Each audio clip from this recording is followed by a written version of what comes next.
Prayer is not begging. In fact, in the ancient Hermetic tradition, they used music as a form of prayer. As you can see here, that form of prayer connected to the creative life force, which is VG3, and it was the way to communicate with divinity. So, they used music as a form of prayer. What does that mean? It means that frequencies is the core of everything. The core of prayer is frequency. What is the frequency that you are emitting to the world? And what does music do to you? It gets you in a certain mood. And what does a mood do to you? It actually gets you to a certain energetic level, as you can see here. So, when it affects you energetically, it affects your whole life. So the Hermetics knew that music can get your vibration to the point that you are internally a vibrational match to the reality that you want. And to connect via BG3, or the centering quality that we all know about, that will connect you to the source, the divine plane, that will get you to wherever and whatever you want. And notice that this centering energy quality, the BG3, which stands for Biogeometry 3, it was discovered by Ibrahim Karim, which is the founder of the science of biogeometry. Its components are three things. Number one, the higher harmonics of ultraviolet. Number two, the higher harmonics of gold. And number three, horizontal negative green. We can go into that in another video. But this energy is found in sacred power spots. This is why many rituals were actually associated with certain places around the earth. And this is why people go to holy places to pray at, because the connection there is so strong. But do you know that wherever you are, you can actually pray correctly by changing your frequency? What did Nikola Tesla say? He said, if you want to find the secrets of the universe, think in terms of energy, frequency, and vibration.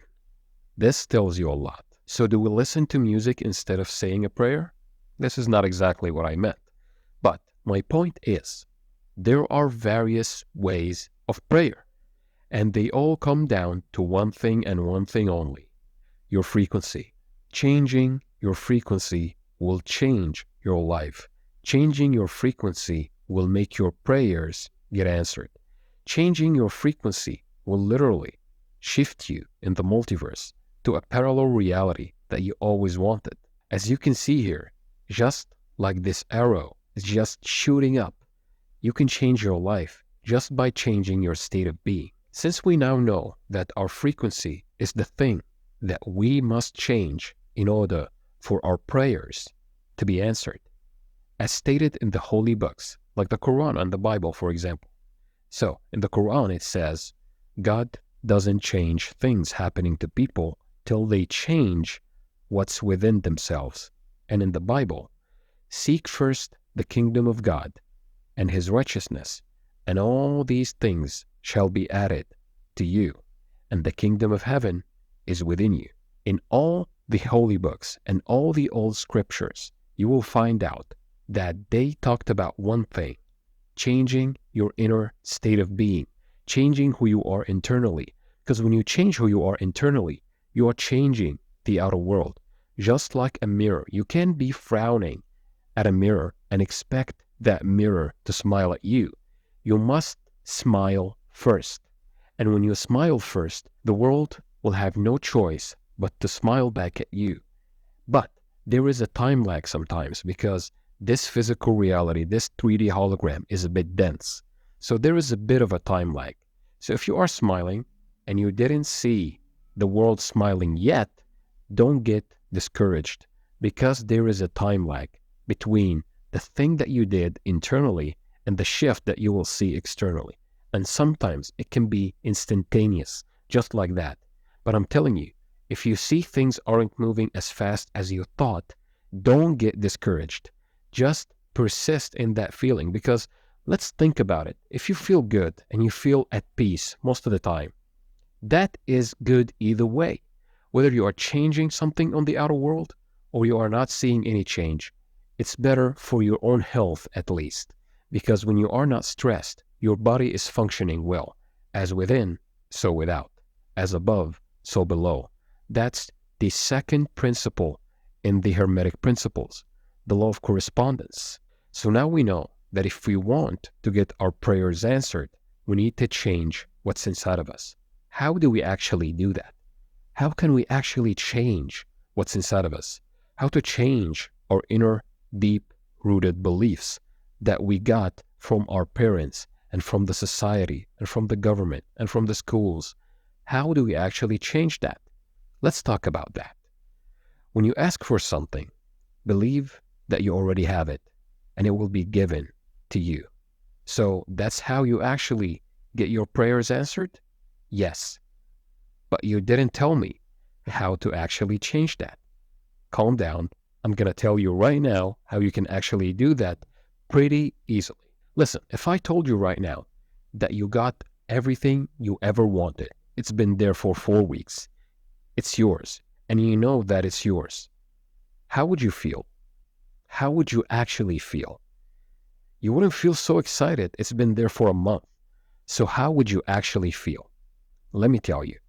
You would feel at peace, probably. You would feel grateful, most likely. You would feel thankful for the things that you have. You already got it. You won't be desperate. You won't be looking for it. Why you won't be looking for it? Because you already have it. You look for something that you already have. You are now sitting on a chair, for example. Would you look for a chair? You are sitting on it. Why would you actually look for a chair when you are on a chair? I'm here right now. I'm wearing a shirt, for example. Am I going to look for the same shirt that I'm wearing? I'm already wearing it. I have it already. I would be at peace, right? So this is the feeling, and feeling is the secret. This is what Neville Goddard meant. He meant that when you have the thing that you want, you will be feeling the relief that you already have it. You won't be desperate.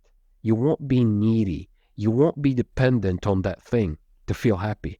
You won't look for external validation to feel happy.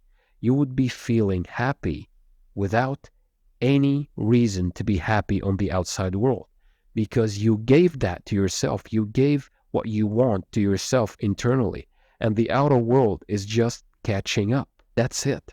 Nothing else could be easier than that. And I know sometimes most of you will think that it has to be much more difficult than that, but it's not. If you want to make it difficult on yourself, by all means do it. But I'm telling you, this is the shortcut. If you want to live in the desired reality that you always wanted, go to the end result. The end result is a certain feeling. Get to that feeling, embody that state, and watch the world around you reflect that back to you. Let's talk now about the universal law between all things in creation, seen and unseen, perceived and unperceived, and that is the law of resonance. Before the law of resonance, let me take you to a bit of a journey from the Hidden Reality book by Dr. Ibrahim Karim, the founder of biogeometry. So, right now, before anything, there was the all, infinity. There is everything. That infinity contains everything, and at the same time contains nothing. Think of a vibration that is so rapid to the point that you would see that it's still, it's not moving. Everything and nothing at the same time. That thing, the all, actually came as a Xiron before the speed of light, before duality, before any of that. And the Xiron actually is the center of everything. So every single thing in this life got a center. This center is beyond time and space. This center is the Xiron. So if we think about it, the Xiron goes out mentally 8 folds, and I will tell you in another video why the number 8 and its correlation in many holy books, and then 8 folds internally. So the outward spiral is mental projection, and the inward spiral is emotional attraction. By thinking about something, you are creating it. You are creating the hologram of it. You are creating the idea. You are matching the vibration of it. You are creating that thing. And by feeling as if it's already done, you are attracting it to you. This is why thought and emotion are so important. So important to actually become aware of what you are feeling and what you are thinking. And this is called the psychon, as you can see here in the little diagram that I drew. So resonance equals informational exchange. So what does that have to do with this drawing?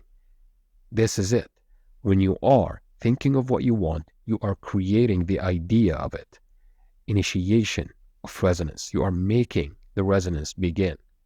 And then you are embodying a state that would be yours if you already have it.